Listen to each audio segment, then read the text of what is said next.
आज ताज भारती के संवाददाता ओम प्रकाश दधीच ने संत राम निवास जी महाराज से राम मंदिर को लेकर इंटरव्यू किया।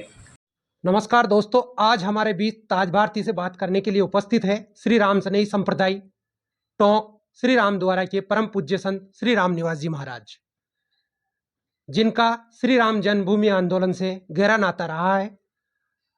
आपने श्री राम शिला पूजन से लेकर कार सेवक तक महत्वपूर्ण भूमिका निभाई है। आइए हम इनसे सीधी बातचीत करते हैं। परम पूज्य महाराज, श्री ताज भारती चैनल पर आपका स्वागत है। महाराज श्री 22 जनवरी को श्री रामलला की प्राण प्रतिष्ठा होगी, कैसा होगा ये दिन? जय श्री राम। मैं श्री रामद्वारा टोंक कानूरधाम आश्रम से संत राम निवास राम स्नेही। मुझे आज बड़ी खुशी हुई है कि राम जन्मभूमि, जहाँ पर जिसके लिए हमें बहुत वर्षों से इंतजार था कि मंदिर वहाँ पर बनना चाहिए, और उसके लिए कितने कितने आंदोलन हुए हैं, और आने वाली जो 22 जनवरी है वो जनवरी बड़ी ही सुखद और आनंद देने वाली जनवरी है, जिसमें राम मंदिर के निर्माण होने के बाद में रामलला उसमें स्थापित होने जा रहे हैं। तो आज ताज भारती चैनल के माध्यम से मुझे अपने भीतर की वो खुशी आपके सामने प्रकट करने का अवसर मिल रहा है। ये बहुत अच्छी बात है। सज्जनों, सबसे पहले तो मैं मनोभिरामम नयनाभिरामम वचोभिरामम श्रवणाभिरामम सदाभिरामम सतताभिरामम वंदे सदा दाशरथिम च रामम। हम सब जिस जगह पर बैठे हुए हैं, यह रामस्नेही संप्रदाय का बड़ा सुंदर स्थान है, और हम संत लोग इस धर्म को रामस्नेही धर्म कह करके संबोधित करते हैं। और जब जब भी राम धर्म की बात आती है तो हमारे यहाँ संतों ने, महापुरुषों ने यही कहा है कि अक्षय धर्म एक राम, सोही सब संतन गायो, कल में धरे अवतार संत जी भेद बतायो, सिख शाखा और धार मिले सदगुरु पदमाई, भरमी बिन विश्वास भेग बल पहुंचे नाई। रामचरण गुरु इष्ट के कोई सुगरा राखे टेक, कहा भयो विचारणी तन पेरा साच अनेक। ये महापुरुषों की बड़ी सुंदर वाणी है। राम धर्म सब धर्म और दूजो नहीं कोई। हमारे यहाँ पर संतों ने बताया है, राम धर्म से बड़ा दूसरा कोई धर्म नहीं है। और सनातन धर्म में राम के नाम का बहुत बड़ा ऊंचा महत्व है। और राम धर्म को जिसने जीवन में धारण किया है, हमारे यहाँ कहा है धार्यते इति धर्म, धर्म को, और राम धर्म सबसे बड़ा ऊंचा धर्म, जिसने धारण कर लिया उसके जीवन का कल्याण ही कल्याण है, आनंद ही आनंद है। और हमारे यहाँ पर जो ये सामने सुंदर श्री विग्रह श्री राम का देख रहे हैं, नीलाम्बुज श्यामल कोमलांगम सीता समारोपित वाम भागम, पाणो महाशायक चारु चापम, नमामि रामम रघुवंश नाथम। तो ये रघुवंश के नाथ भगवान श्री राम, जिनका ये पावन पवित्र स्थल अयोध्या है, जहाँ पर आपने जन्म लिया है, और एक नहीं 4 भ्राताओं के साथ में प्रभु का शुभागमन उस धरती के ऊपर हुआ है। तो ऐसे भगवान श्री राम, जिनका लक्ष्य बहुत बड़ा ऊंचा लक्ष्य रहा है, और लक्ष्य भी कौन सा लक्ष्य है इनका? यदा यदा धर्मस्य ग्लानिर्भवति भारत, अभ्युत्थानम धर्मस्य तदात्मानं सृजाम्यहम्, परित्राणाय साधूनां विनाशाय च दुष्कृतां, धर्म संस्थापनार्थाय संभवामि युगे युगे। धर्म के स्थापना के लिए भगवान श्री राम का अवतरण इस धरती के ऊपर हुआ, और बहुत बड़ा ऊंचा लक्ष्य लेकर के उन्होंने, उद्देश्य लेकर के अवतरण उन्होंने किया धरती के ऊपर। कौन सा? यदा यदा हि धर्मस्य, अर्थात हमारे यहाँ पर परित्राणाय साधूनाम विनाशाय च दुष्कृताम, जब ये बात कही गई है तो हमारे यहाँ पर भी जो है तुलसीदास जी महाराज ने भी यही कहा कि भगवान श्री राम ने ये धरती के ऊपर बहुत बड़ा उद्देश्य विप्र, धेनु, सुर, संत, हित, लीन, मनुज अवतार, निज इच्छा निर्मित तनु माया गुण गोपार। यह तुलसीदास जी महाराज के हृदय के भीतर के शब्द है और यथार्थ है, सत्य है। और ऐसे बड़े उद्देश्य के साथ में भगवान श्री राम का अवतरण धरती के ऊपर हुआ और इस उद्देश्य से को धारण करके उन्होंने जो है धरती के ऊपर बढ़ रहे पापाचार का समापन किया और उन्होंने धर्म पूर्वक धरती के ऊपर रह करके शासन भी किया और सब दुनिया का जो है कष्ट भी हरा उन्होंने। और त्रय ताप, 3 ताप, देहिक, देविक, भौतिक तापा, राम राज काहू नहीं व्यापा। ये 3 ताप जो है राम जी के राज्य में किसी प्रकार से किसी को भी कुछ अनुभूत नहीं हुए, किसी को जरा सा भी लगा नहीं कि मुझे इस प्रकार का कोई कष्ट हो रहा है। और वो जानते थे कि जासु राज प्रिय प्रजा दुखारी, सो नृप अवश्य नरक अधिकारी। जिसके राज्य में अगर जनता अगर दुखी रहती है, परेशान रहती है, देहिक, देविक, भौतिक तापों से संतप्त रहती है, तो सज्जनों निश्चित है कि वो राजा जो होता है वो नरक का अधिकारी होता है, नरक में जाकर के उसको गिरना ही पड़ता है। अस्तु, तो सज्जनों अब राम जी के चले जाने के बाद में बहुत बड़े इतिहास लंबे चौड़े हैं। आज वहाँ पर जब उनके चले जाने के बाद में जब राम का मंदिर जब से वहाँ पर स्थापित हुआ और उस मंदिर को आतताई लोगों के द्वारा ध्वस्त किए जाने के बाद में कितने फिर से पुनः निर्माण के लिए बहुत सारे आंदोलन धरती के ऊपर हुए हैं और उसके लिए कई लोगों ने अपना संघर्ष करके और अपने जीवन की आहुति दी है और उसके लिए उस स्थान को वापस प्राप्त करने के लिए, उस पर फिर से पुनः मंदिर का निर्माण करने के लिए संत महात्मा लोगों ने जो है वह बिगुल बजाया है, बहुत बिगुल बजाया है कि फिर से राम मंदिर का स्थान हिंदू समाज को प्राप्त होना चाहिए, संत समाज को प्राप्त होना चाहिए और फिर वहां पर से पुनः मंदिर का निर्माण होना चाहिए। तो इस दृष्टि से संत महात्मा लोगों को भी जो है उस समय जरूरत पड़ने पर संत महात्माओं की भी आवश्यकता पड़ी और संत महात्माओं को भी जो है उसके लिए आह्वान किया गया। तो संत समाज भी इस कार्यक्रम के अंदर सम्मिलित हुआ और भक्त समाज भी इसमें सम्मिलित हुआ, क्योंकि संत समाज को जो है संत समाज ने जो है जनता को जागृत किया, जनता के भीतर में भी अपने धर्म के प्रति जिंदगी की आखिरी सांसों को कफन के नाम कर दो और मुश्किल की कलियां मुरझाए तो वतन के नाम कर दो।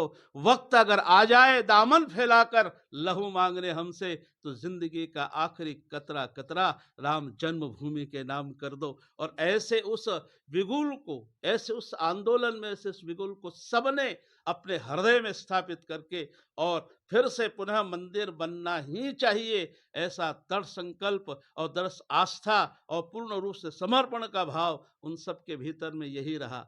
सबने, संतों ने, महापुरुषों ने, सबने यही कहा कि सत्ता चाहे जैसी भी हो, सत्ता चाहे जैसी भी हो, प्रश्न हमारा ये होगा जहां बना है बाबर ढांचा और वहीं भव्य राम का मंदिर होगा, वहीं भव्य राम का मंदिर होगा। इस प्रकार की उदात्त भावनाएं कूट करके समाज के भीतर के अंदर संतों के भी रही और भक्तों के भीतर में भी रही और उन्होंने यही संकल्प उनका जो है जब साकार होता हुआ नजर आता है, साकार होता हुआ नजर आता है। और अभी अभी आपने यही बात सामने रखी, मैं विस्तार न करते हुए अभी आपने ये बात रखी कि ये दिन कैसा होगा। ये दिन तो साहब जो है कभी नहीं जैसा होगा, ये दिन जो है कैसा रहेगा, 22 जनवरी वाला दिन कैसा होगा, फिर कभी नहीं जैसा होगा, कभी नहीं जैसा होगा, क्योंकि अरमान भीतर में बहुत संजोए हैं सबने। और जब भीतर की गहराई की इच्छा जब पूर्ण होने को आती है, मनोकामनाएं सिद्ध होती हुई नजर आती है, अपने मन के अंदर जो मंदिर बना है वो मंदिर का स्वरूप साकार होता हुआ नजर आता है, तो फिर साहब साकार नजर होता हुआ आता है तो हृदय इतना आनंदित उल्लसित हो जाता है कि फिर क्या कहा जाए, कुछ नहीं कहा जा सकता। यही कहा जा सकता है क्या, 22 जनवरी का दिन कितना, ये स्वर्ग से भी बहुत सुंदर दिन होगा, स्वर्ग से भी बहुत सुंदर दिन होगा। स्वर्ग हमने देखा कि नहीं देखा ये तो बात की बातें हैं, लेकिन आज स्वयं स्वर्ग जो है वह धरती के ऊपर उतर करके राम जो है धरती के ऊपर उतर करके आए हैं, पधारे हैं। और हम तो ये कहते हैं कि भगवान का साकेत लोक निवास में है, साकेत लोक कहा गया है, भगवान राम साकेत में निवास करते हैं। लेकिन आपने सुना होगा कि किसी समय पुराने जमाने में जो है इस अयोध्या को भी साकेत नगरी कहा जाता था। इसलिए जो है आज ऐसा लग रहा है कि अवध में वो फिर से जो है वही साकेत नगरी जो है वह प्रकट हुई है। और भगवान श्री राम जी जो है वो प्रत्येक प्रत्येक व्यक्ति के भीतर में, जैसे आज वो जो है चौपाई स्पष्ट रूप से नजर आती है कि हरि व्यापक सर्वत्र समाना और प्रेम से प्रकट होए में जाना। ऐसा लग रहा है कि राम जी का प्राकट्यकरण 22 तारीख को, जिसने आज दिन तक राम के दर्शन नहीं हुए, जिसको राम के दर्शन प्राप्त नहीं हुए, लेकिन यह दिन कैसा होगा कि राम जी के दर्शन जैसा होगा। वो जो कार्यक्रम होने जा रहा है, प्रकट होने जा रहा है, जितना बड़ा कार्यक्रम वहां पर जो है राम जी के लला की स्थापना, भव्य मंदिर निर्माण और उसका ओपनिंग, उसका जो शुभारंभ होने जा रहा है, यह भगवान श्री राम के दर्शन जैसा होने जा रहा है। तो सज्जनों, तो आपने पूछा कि राम का जो मंदिर बन रहा है और वो राम मंदिर जो है ओपनिंग उसकी हो रही है, उसका उद्घाटन होने जा रहा है, जब ये दिन प्रकट होगा, ये जब ये समय साकार होगा तो कैसा होगा, इस विषय में मैंने आपको ये थोड़ी सी बात आपके सामने रखी है। कहीं ना कहीं सज्जनों, देखने को मिल रहा है कि संत लोगों के अंदर भी श्री राम लला को देखते हुए उत्साह नजर आ रहा है। और इसको देखते हुए हम आगे की चर्चा करते हैं।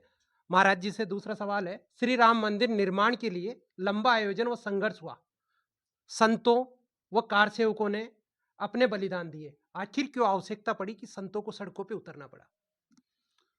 धर्मो, हमारे यहाँ मनुष्य स्मृति में बहुत सुंदर बात कही है, धर्मो रक्षति रक्षितः, धर्म की रक्षा करेंगे तो धर्म आपकी रक्षा करेगा। और धर्म का अगर नाश अगर आप कर देंगे तो याद रखो कि उसे के द्वारा, उस कर्म के द्वारा हमारा ही विनाश हो जाएगा। इसलिए धर्मो रक्षित रक्षित, धर्म का नाश करे कोई मानव, इसी ने बहुत सुंदर बात कही, धर्म का नाश करे कोई मानव, ताश को देते धर्म मिटाई, और धर्म मिटाया हुआ कहीं मोय, मिटाए न दे ये सोच के भाई, ताहित धर्म को ना ही भुलाइए, चालिए सब धर्म के माही। और मैंने आपको पहले भी अभी कहा कि भगवान कितने बड़े उद्देश्य के साथ धरती पे पधारे और उन्होंने धर्म के रक्षार्थ अपने को जो है न्यौछावर कर दिया, सारे सुख सुविधाओं का त्याग कर दिया और वह जंगल में चले गए। और जंगल में जाकर के और 14 साल तक रह करके आए और फिर उन्होंने जो है राम धर्म की स्थापना यहाँ पर की। और इसलिए सज्जनों, उसकी वो हमारे सुपुर्द छोड़ करके गए। और जब स्थिति ऐसी बनी तो संत समाज फिर जो है उस धर्म की रक्षा के लिए जो है पीछे कैसे हट सकता है, हैं? राम ने जब इतना बड़ा हाथ में काम लिया और वो बाद में हमारे सुब्रत करके गए हैं, तो इसमें सारा धर्म समाज जो है, उस सनातन धर्मी जो लोग हैं उनको चाहिए, उसमें चाहे संत समाज क्यों ना हो, और संत समाज तो यही कहता आया है कि हमें धर्म की रक्षा करना है, और उसके लिए कितना ही कटिबद्ध हो करके, और उन्होंने सब तरफ सारे समूचे राष्ट्र में, सारे विश्व में उन्होंने जो है अपनी बात रखी, और समाज को जागृत करके, और उन्होंने राम मंदिर की फिर से पुनः स्थापना उन्होंने करवाई। महाराज जी, रामलला का श्रेय किसको देना चाहेंगे? आहा, क्या बात है! श्रेय, हाँ, राम मंदिर का जो श्रेय है, रामलला का जो श्रेय है, ये तो सबसे बड़ी बात है साहब। श्रेय तो मिलना ही चाहिए, क्योंकि राम ने रावण को मारा, लेकिन जो है राम जी ने तो मारा ही सही, लेकिन उसके अंदर सबसे ज्यादा आगे आकर के काम करने वाला अगर जो था तो कौन, वो थे हनुमान जी महाराज। हनुमान जी को श्रेय मिला था। उसी प्रकार से निश्चित रूप से राम जी के चरणार बिंदु में समर्पित जब आंदोलन जब जागृत हो जाता है, तो सज्जनों निश्चित रूप से श्रेय तो मिलना ही चाहिए। और संसार के अंदर ये राजनीतियाँ खूब चलती आई है, धर्म नीतियाँ खूब चलती आई है, जिसने जिसको जैसी जैसी उसकी अपनी योग्यता के अनुसार उन्होंने चलाई है। लेकिन सज्जनों, हमारे यहाँ पर सैकड़ों समय से, अर्थात मैं यही कह सकता हूँ कि करीबन 400-500 वर्ष तो जो है इसको हो गए हैं इस आंदोलन को चलते हुए, और कई लोगों ने, संत महात्मा भी इसके अंदर जो है जागृत हुए, कई जो है नेता लोग भी जागृत हुए, कई लोग तो अभी मौजूद भी हैं, कई लोग संसार से चले भी गए हैं, निकल भी चुके हैं। लेकिन उन संतों ने, महात्माओं ने खूब जो है बड़े बड़े संतों ने, रामचंद्र जी परमहंस जी महाराज हैं, अवैधनाथ जी महाराज हैं, और भी कई महात्माओं जिनके मैंने दर्शन किए भी हैं, उनके साथ में आयोजन कार्यक्रमों में भी मैं सम्मिलित हुआ हूँ। तो आचार्य धर्मेंद्र जी महाराज हैं, आदि आदि जो है कितने संत महात्मा पुरुष यहाँ पर भी आए, और उन्होंने इस कार्यक्रम के लिए बिगुल बजाया। तो सज्जनों, सबसे बड़ा श्रेय तो जो है वर्तमान परिस्थिति के अंदर आज जो बिगड़ता हुआ माहौल जब नजर आया, कई राजनीतिकरण संसार के अंदर हुए, राम को राम मानने से भी जो है लोग प्रचार प्रसार करने से बाज नहीं आए, गीता को गीता नहीं माने, रामायण को रामायण नहीं माने, राम को राम नहीं माने। तो सज्जनों, ऐसे ही सनातन धर्म में जीवित रहने वाले लोग इस प्रकार का वातावरण पैदा करने लगे, और इस समय हमारे राष्ट्र की जो बागडोर जिस मजबूत हाथों में है, और मैं तो ये कहना चाहूंगा कि वो है हमारे मोदी जी महाराज, वो है हमारे जो है मोदी जी, और मोदी जी ने जो है, और दूसरे जो है हमारे योगी जी। कितना सुंदर संयोग है मोदी जी का और योगी जी का, हाँ? कितना सुंदर शब्द मिलता है, इधर मोदी और इधर योगी, और योगियों का योगी समय सम्मिलित हो जाए, और जो है, और योगी जब सम्मिलित हो जाता है तो फिर हृदय प्रसन्नचित आनंदित हो जाता है, और जब हृदय आनंदित हो जाता है तो हमारे आनंदित हो जाता है, तो हृदय के अंदर मोद उत्पन्न होता है। क्या होता है? मोद उत्पन्न होता है। हाँ, मोद, उत्साह उत्पन्न होता है, मोद उत्पन्न होता है, और वो मोद ही जो है वो मोदी बन करके और इस धरती के ऊपर प्रकट होता है। तो हमारे मोदी जी और योगी जी एक ऐसे, और हमारे ऐसे कई हमारे राष्ट्रीय स्वयंसेवक संघ के कार्यकर्ता हैं, क्या नाम, मोहन जी भागवत जी आदि जो है, कई ऐसे कार्यकर्ता इस धरती के ऊपर जुटे, जिन्होंने लोगों के भीतर में संगठन पैदा किया, मजबूती पैदा करी। तो इन्हों को श्रेय जाता है, इन महापुरुषों को श्रेय जाता है कि जिन्होंने जो है, मोदी जी को हम श्रेय देंगे, योगी जी को श्रेय देंगे, भागवत जी को श्रेय देंगे, आदि आदि जो है कई जो इसमें समर्पित लोग हुए हैं, उनको जो अभी तक कटिबद्ध होकर के इसमें लगे हुए, उनको श्रेय देंगे।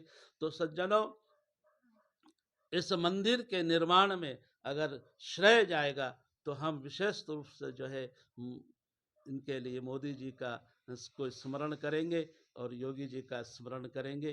तो इन्होंने खूब खूब खूब खूब अपने आप को समर्पित करके और जो है आज तक भी जो है वह कटिबद्ध हैं। और मैं कहता हूं कि अगर मोदी जी हमारे भीतर में रहेंगे तो हमारे राष्ट्र का उत्थान होगा और हमें उनके द्वारा किए गए जो कार्यों का जो स्वाद है वह एक मोदक के समान होगा।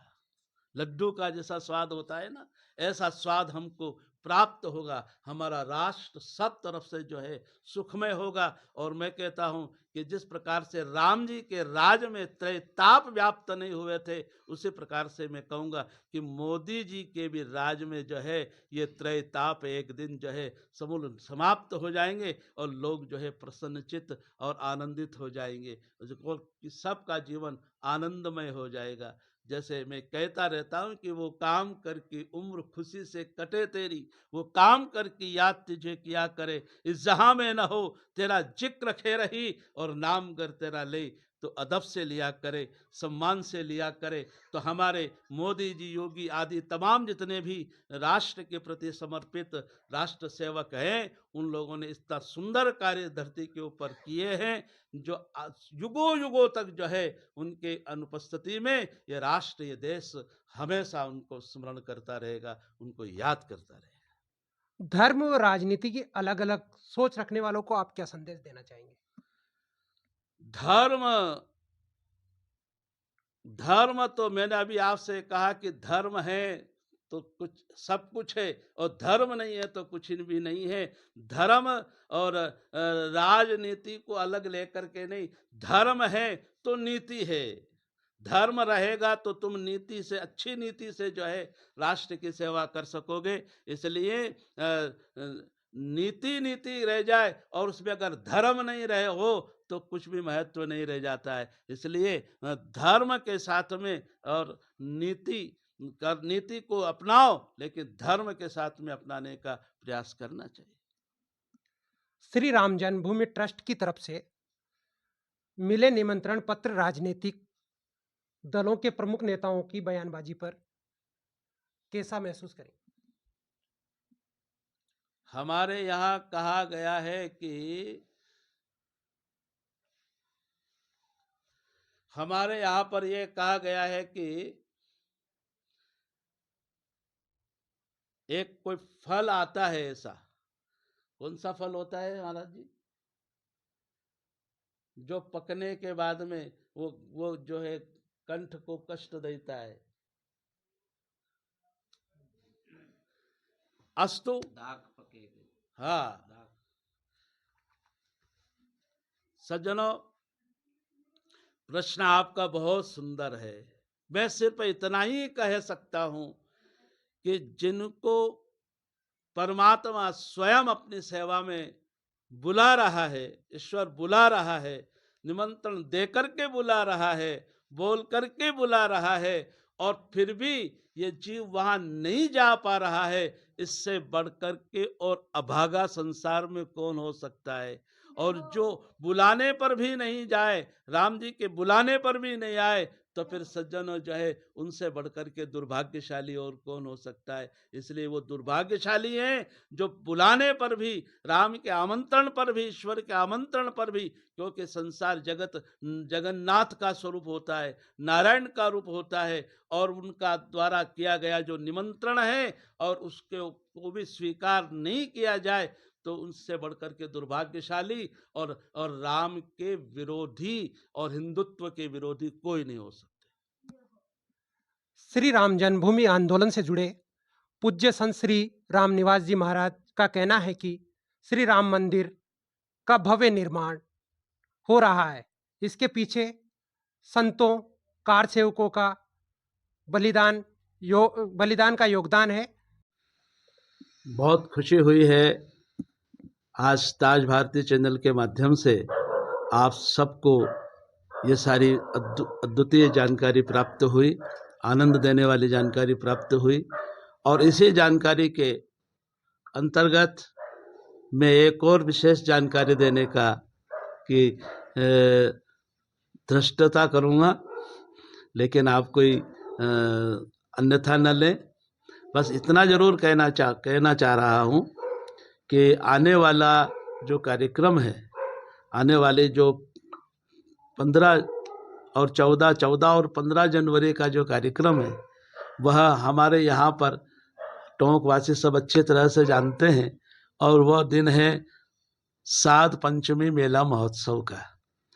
तो 13 जनवरी को रामदारे में जागरण का कार्यक्रम रहेगा। 14 तारीख को जागरण का कार्यक्रम रहेगा, और 15 तारीख को साध पंचमी मेला महोत्सव का कार्यक्रम यहाँ पर रहेगा। और रही बात आगे के कार्यक्रम की, जैसा कि राम जी महाराज ने बताया है कि राम मंदिर का जब निर्माण होता है, रामलला उसमें विराजते हैं, 22 जनवरी का जो परम पावन पवित्र दिन है, तो ऐसे दिन सब जितने भी जो है सनातन धर्मी भक्तजन हैं, वो सब अपने घर घर के अंदर जो है दीपक लगाएं अथवा दिवाली जैसा माहौल बनाएं, और खूब संकीर्तन और रामचरितमानस के पठन और हनुमान चालीसा का पठन, सुंदरकांड का पठन, और भी अनेक प्रकार के संकीर्तन कार्यक्रम आदि सब करें, और हृदय से करें, उत्साह से करें, उमंग से करें। तो हमारे यहाँ पर भी प्रतिवर्ष का जो आयोजन यहाँ पर चलता है, तो हम सब ने भी यही संत समाज ने मानस बनाया है कि 22 तारीख को जिस दिन यहाँ कार्यक्रम आरंभ होगा अयोध्या में, तो उसी दिन से जो है यहाँ पर राम कथा का बड़ा भव्य सुंदर आयोजन यहाँ पर किया जाएगा। इसलिए आप सभी भक्तजन उस सुंदर कथा के अंदर भी आ करके और उसका लाभ लेने का पूरा प्रयास करें। महाराज जी ने बताया कि 22 तारीख को यहाँ पर भी सुंदर राम कथा का आयोजन किया। दोस्तों हमारे साथ जुड़े हुए हैं कोमल राम जी महाराज। इनसे हम जानना चाहेंगे कि 22 जनवरी को राम लला का भव्य शुभारंभ हो रहा है, इसमें ये संत जनों व आम जनों को क्या अपील करना चाहेंगे। अयोध्या, मथुरा, माया, काशी, कांची, अवंतिका, पूरी द्वारावती चैव सत्यतम मोक्षदायी का सबसे प्रथम तम ये कहेंगे कि हर प्राणी मुक्ति चाहता है, लेकिन हमारा सनातन धर्म, राम धर्म ऐसा जुड़ा हुआ धर्म है जो सर्वत्र मुक्ति ही को दिखाता है। जैसे कि 7 पुरियां कही है, अयोध्या, मथुरा, माया, काशी, कांची, अवंतिका, इनका नाम लेने मात्र से मनुष्य को मुक्ति की प्राप्ति होती है। तो अयोध्या में 22 जनवरी को जो ये मंदिर का शुभारंभ होने जा रहा है, अथवा उसका प्राण प्रतिष्ठा वहाँ होगी, रामलला वहाँ विराजेंगे, और ये ऐसा स्थायी मंदिर बनने जा रहा है जो हजारों वर्षों तक इसकी नींव जो है हिल नहीं सकती। ये अकाट्य है, अक्षय है। अक्षय का मतलब कभी कभी क्षय नहीं होता है। ऐसा राम धर्म जो सनातन धर्म है हमारा, और इसके द्वारा जो राम जो सर्वत्र कैसे हैं, कहते हैं कि चंदन है इस देश की माटी, तपोभूमि हर ग्राम है, और हर बाला देवी की प्रतिमा, बच्चा बच्चा राम है। आज वर्तमान में 22 जनवरी का जो ये कार्यक्रम आ रहा है, 21 जनवरी का, इसमें ऐसा कौन सा प्राणी नहीं है धरती के ऊपर जिसे मालूम नहीं है। सबको पता है, सबको मालूम हो गया है कि जो वर्षों से जो इंतजार था, हजारों वर्षों का जो इंतजार था, वो अब पूरा होने जा रहा है, और सबको प्रसन्नता है। सनातन धर्म जो है और आगे इससे बढ़ेगा, मार्गदर्शन सबको मिलेगा, और जितने भी वहाँ अभी जो 21 जनवरी को जाना चाहते हैं वो जाएं, जरूर करें दर्शन, लेकिन इतनी वहाँ भीड़ ना करके, और सर्वत्र अपने अपने घर में ही जो है दीपावली के जैसा उत्सव मनाएं। और ये दिवाली इसलिए तो बनाते हैं कि अयोध्या 14 वर्ष राम घर लौट करके वापस जंगल में से अयोध्या पधारे, उस खुशी में दीपोत्सव मनाया। तो आज 500 वर्ष बाद पुनः हमारे राम जी के, राम के मंदिर की जो स्थापना हुई है उसमें राम विराजेंगे। तो ऐसे उस समय में दिवाली जैसा उत्सव मने, घर घर दीपक जले, रामधुनी हो, और प्रभात फेरियां हो, जागरण हो, कीर्तन हो, मंगलमय वातावरण बने, और मंगलमय सारा कार्यक्रम होना चाहिए। चाहे संत हो, सेवक मिलकर के, जहाँ जहाँ भी संत हैं, जहाँ जहाँ भी सेवक है सनातन, जहाँ जहाँ भी पूरे देश में और विदेशों में भी जहाँ जहाँ हमारे सनातन धर्मी हैं सब अपनी अपनी जगह रह करके राम के उत्सव को मनाएं, राम के जन्मोत्सव को मनाएं और खुशियां मनाएं, आनंद में अपना जीवन उनके शरणारविंदों में अर्पित करते हुए और राष्ट्र की भावनाओं को, राष्ट्र के प्रति की हित की भावना रखते हुए, देश में हित की, विश्व की हित की भावना रखते हुए, सर्वे भवन्तु सुखिनः सर्वे सन्तु निरामया सर्वे भद्राणि पश्यन्तु मा कश्चित् दुःख भाग् भवेत्, ऐसी भावना का उतर रखते हुए मन में और इस कार्यक्रम को संपन्न कर रहे हैं संत सेवक मिलकर के। और जितने जितने हम उनके लिए स्तुति करें, जितनी हम उनकी महिमा गाएं उतना ही थोड़ा है, क्योंकि कहते हैं कि कहो कहाँ लग नाम बढ़ाई और रामन सके राम गुण गाई।